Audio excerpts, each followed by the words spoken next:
आशा करता हूं आप सब बहुत अच्छे होंगे। मेरा नाम है सिद्धांत अग्निहोत्री। स्टडी ग्लोस पे आपका बहुत बहुत स्वागत है। दोस्तों, यूक्रेन ने भारत से मदद मांगी है। मोदी जी से मदद मांगी है। बिल्कुल यूक्रेन के इन्वॉय जो आप देख रहे हैं ना, इन्होंने मोदी जी बोला है एक्चुअली में कि आप हमारी मदद करिए। महाभारत की बातें की जा रही हैं, चाणक्य के बातें की जा रही हैं।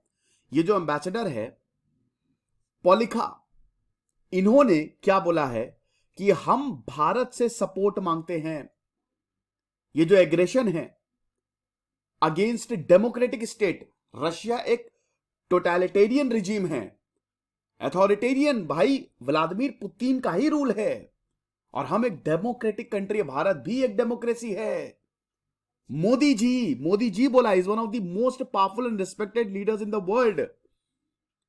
एम्बेसडर्स ऑफ यूक्रेन बहुत ही पावरफुल लीडर हैं मोदी जी, और पुतिन जो है वो मोदी जी की सुनेंगे। स्टेटस ऑफ मोदी जी मुझे ये उम्मीद देता है, अपनी स्ट्रॉन्ग वॉइस में, अपनी ताकतवर आवाज में नरेंद्र मोदी पुतिन जी से बोले, मतलब पुतिन से बोलेंगे और कम से कम व्लादिमीर पुतिन इस पे सोचेंगे। हम काफी बड़ी चीज एक्सपेक्ट कर रहे हैं। हम एक फेवरेबल एटीट्यूड भारतीय सरकार से चाहते हैं। ये सब इन्होंने बोला है। अब देखिए, ये इन्होंने बोला है, लेकिन यूक्रेन ने, देखिए अब भारत और यूक्रेन के रिश्ते ना ही बहुत अच्छे हैं, मतलब ना ही अच्छे ना ही खराब है, जैसे होने चाहिए वैसे हैं। यूक्रेन की अगर बात करें तो भारत को यूक्रेन ने बहुत ज्यादा सपोर्ट नहीं दिया है काफी मामलों में। देखिए एक चीज समझिए कि यूक्रेन बलि का बकरा बन गया है। यहां पे रशिया की गलती है नहीं, व्लादिमीर पुतिन की। अगर आप देखो, वो थक गए। व्लादिमीर पुतिन बोलते बोलते थक गए। व्लादिमीर जेलेंस्की से 50 बार बोला कि भाई तुम मत जाओ अमेरिका के साथ, नेटो को ज्वाइन ना करो, नेटो को ज्वाइन ना करो, हम कुछ नहीं करेंगे। अभी भी आखिरी वक्त तक उन्होंने बोला कि मत करो, बस इतना ही हमको चाहिए और ज्यादा कुछ चाहिए नहीं। 1991 में रशिया ने बोला था अमेरिका से कि आप इन देशों को नेटो में नहीं शामिल करेंगे। सारे देश शामिल हो गए जो कि सोवियत के साथ थे, यूक्रेन बचा था। अब यूक्रेन में बड़ी बड़ी इंडस्ट्रीज हैं भाई, बहुत समृद्ध है, रशिया उस पर निर्भर है, तो रशिया यूक्रेन को नहीं जाने दे सकता। और अमेरिका को कोई फर्क नहीं पड़ता दोस्तों, बलि का बकरा बना दिया यहां पे, यूक्रेन को एक एक्सपेरिमेंट की तरह यूज किया है, समझिए, अमेरिका और यूरोप ने।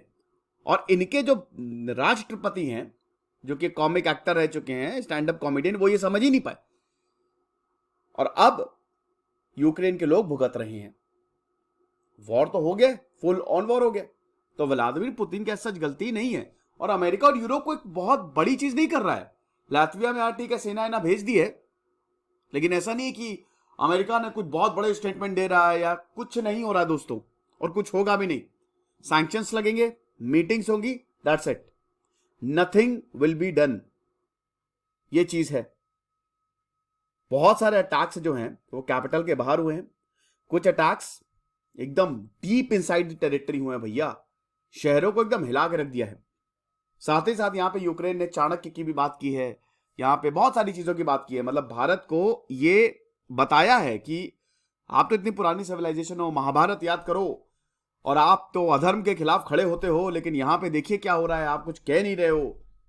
लेकिन भारत बिल्कुल नहीं बोलेगा भाई। भारत रशिया से अपने संबंध कभी नहीं बिगाड़ सकता, ठीक है। अभी S-400 हमने खरीदा है, तो भारत और रशिया के संबंध जो है ना, वो बहुत ज्यादा ताकतवर है। बोला है कि मुझे नहीं पता कितने वर्ल्ड लीडर्स, पुतिन कितने वर्ल्ड लीडर्स की सुनती है, लेकिन यस, मोदी जी की जरूर सुनते हैं। और मैं ये उम्मीद करता हूं कि रशियन प्रेसिडेंट कम से कम उनके वर्ड्स को कंसिडर करेंगे। तो ये सारी चीजें बात बोली। अब देखिए वही है कि रशिया जो है वो डीप इनसाइड द टेरिटरी घुसा है। ईस्टर्न यूक्रेन पे हमें देखते हैं कि बहुत ज्यादा एग्रेसिव हो गया Russia. 5 Russian fighters planes, 2 helicopters, 2 tanks और कुछ ट्रक्स को डिस्ट्रॉय किया। तो इसके सब कुछ इतना कोई फर्क नहीं पड़ता है।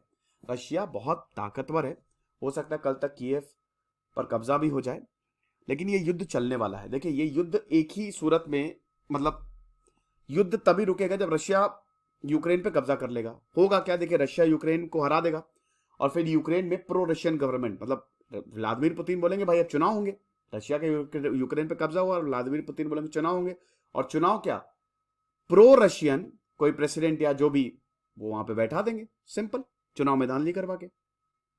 और कितना भी बोल दें कि ये इतने टैंक डिस्ट्रॉय कर लिए यूक्रेन ने, इतने फाइटर गिरा दिए, उससे कुछ नहीं होना है, कोई फर्क नहीं पड़ना है।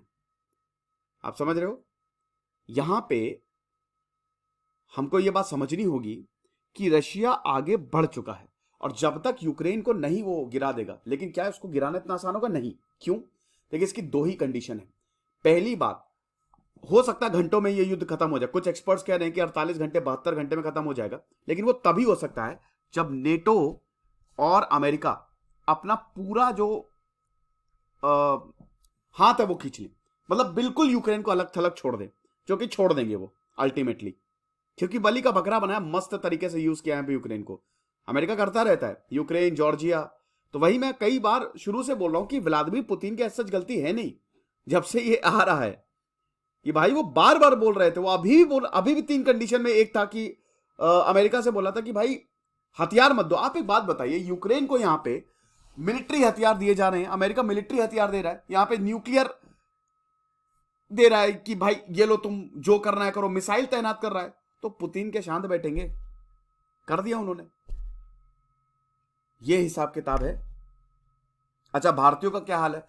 शायद भारत, देखिए अब तो बहुत बुरी हालत हो चुकी है, 20,000 भारतीय फंस गए वहां पे, स्टूडेंट्स बंकर्स में वहां पे रहने को बोला गया है, क्योंकि हमला हो सकता है शहर पे, तो आपकी भी जान को खतरा हो सकता है, तो बंकर्स में रहिए।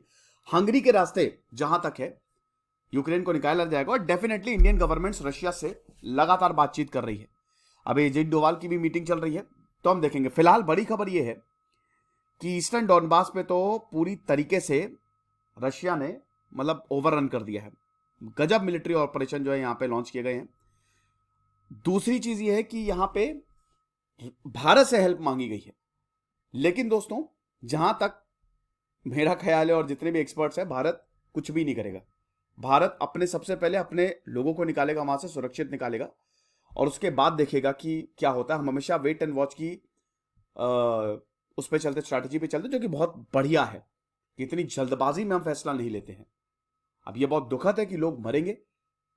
व्लादिमीर जेलेंस्की, हो सकता है अमेरिका भाग जाए, बहुत जल्दी ये खबर भी आ सकती है कि व्लादिमीर जेलेंस्की आपको अमेरिका में मिले।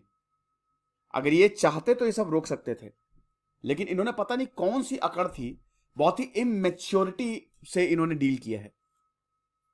खुश रहिए, पढ़ते रहिए। दिस इज सिद्धांत अग्निहोत्री, साइनिंग ऑफ।